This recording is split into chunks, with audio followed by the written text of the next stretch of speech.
Investigation की गई है उसको बारीकी से देखा जाए और प्री मैच्योर एक तरह से जो है सिचुएशन के अंदर कोई फैसला लेना ठीक नहीं होगा। लिहाजा 7 जुलाई तक का उनको वक्त दिया गया है, तमाम लोग अपनी अपनी बात रख सकेंगे। यहाँ पर जो वकील हैं तीनों पक्षों की तरफ से इसमें आए थे, खासतौर पर राज्य सरकार की ओर से महाधिवक्ता खुद पेश हुए। इसके अलावा अगर देखा जाए हरेंद्र नील जो हैं वो याचिकाकर्ताओं की ओर से मौजूद थे और जो चयनित अभ्यर्थी हैं उनकी तरफ से तनवीर अहमद अंदर अदालत के अंदर मौजूद रहे। फिलहाल 7 जुलाई जो है अगली तारीख दे दी गई है और अदालत की तरफ से जो है पूरे एक तरह से देखा जाए घटनाक्रम को लेकर के अभी सुनवाई की प्रक्रिया जारी रहेगी और अदालत का अंदर राज्य सरकार का जो फिलहाल स्टैंड है वो एसआई भर्ती को रद्द नहीं करने का है, यानी यथावत रखने का है, क्योंकि वो अभी इस नतीजे पर नहीं है कि इस भर्ती को रद्द किया जाए या ना किया जाए। जी अरबाज, कशमकश की स्थिति में सरकार है, असमंजस में उन्होंने अभ्यर्थियों को डाल रखा है।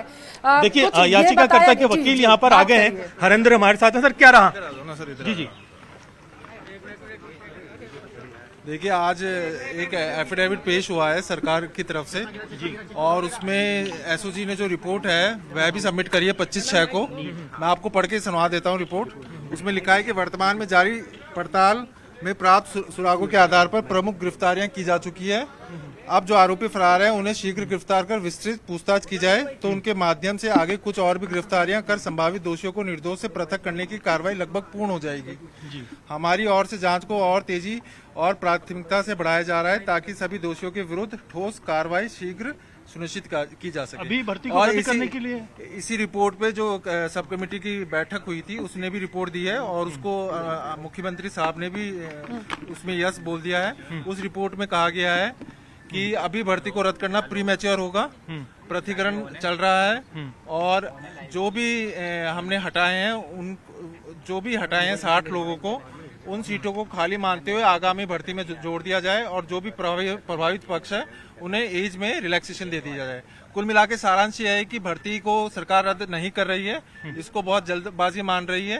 बोल रहे हैं एसआईटी वीके सिंह साहब ने भी जो पिछले अपनी रिपोर्ट थी उससे अलग बोलते हुए ये कहा है कि प्रमुख गिरफ्तारियां जो है वह हो गई है और कुछ गिरफ्तारियां और बाकी है और हम प्रतिकरण करने की हम कर सकते हैं प्रतिकरण, हमें और समय दिया जाना चाहिए। सरकार के इस पक्ष पे आपने क्या बात रखी? हमने कहा कोर्ट का यह रुख था कि आप इसका जवाब दे सकते हैं, जो एफिडेविट पेश हुआ है इसका आप काउंटर एफिडेविट दे सकते हैं और जो चयनित अभ्यर्थी हैं उनके वकील ने भी समय मांगा कि हम इसका जवाब देना चाहते हैं।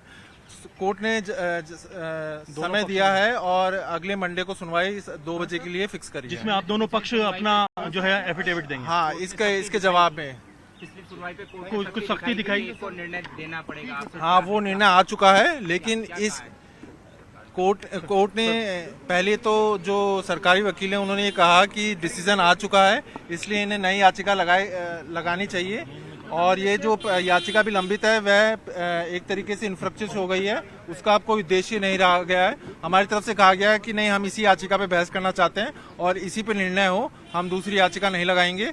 और कोर्ट का भी ऑब्जर्वेशन था कि हमारी प्रेयर कैंसिलेशन की है वह आज भी प्रभावी है और इन्हीं सभी बिंदुओं पे कोर्ट आगामी मंडे से सुनवाई करेगा। अगर अभी देखा जाए जिस तरह का घटनाक्रम रहा, इसमें लंबे टाइम तक 3 बार सरकार ने समय मांगा, उसको लेकर के अदालत ने क्या कहा? उसको लेकर सरकार ने कुछ भी नहीं, कोर्ट ने कुछ भी नहीं कहा। कोर्ट इस मामले में यह चाहता था कि इसमें आए। मैं आपको 4 जो अनुशंसा है वो पढ़ के बता देता हूँ। पहली जो अनुशंसा करी है कमेटी ने वह ये करी है कि एसआईटी द्वारा अनुसंधान को आगे बढ़ाया जाए और फर्जी तरीके से चयनित समस्त अभ्यर्थियों को गिरफ्तार प्रभावी कार्रवाई की जाए, चिन्हित अभ्यर्थियों की सेवा समाप्त की जाए एवं उन्हें भविष्य में राजकीय भर्ती परीक्षाओं से डिबार किया जाए। पुलिस उप निरीक्षक प्लाटून कमांडर भर्ती 2021 को रद्द करने का निर्णय इस समय लेना प्रीमैच्योर होगा।